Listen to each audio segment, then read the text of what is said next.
Dragi moji pratitelji, dobro mi došli u kanal Kornelija priče. Slijedi priča: Ženo, što da radim? Doktor Perše me želi uštrojiti. Ja, muškarac od 76 godina, cijeli život bio sam opterećen seksom, te sam osim za svojom ženom letio i za svim tuđim ženama.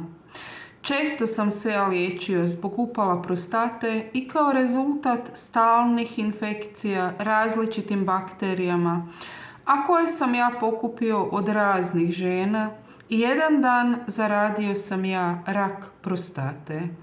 I dalje sam ja bio seksualno aktivan, iako sam već prošao kemoterapiju i radioterapiju. Jedan dan onkolog mi je u lice sasuo: ostalo vam je još svega par mjeseci života.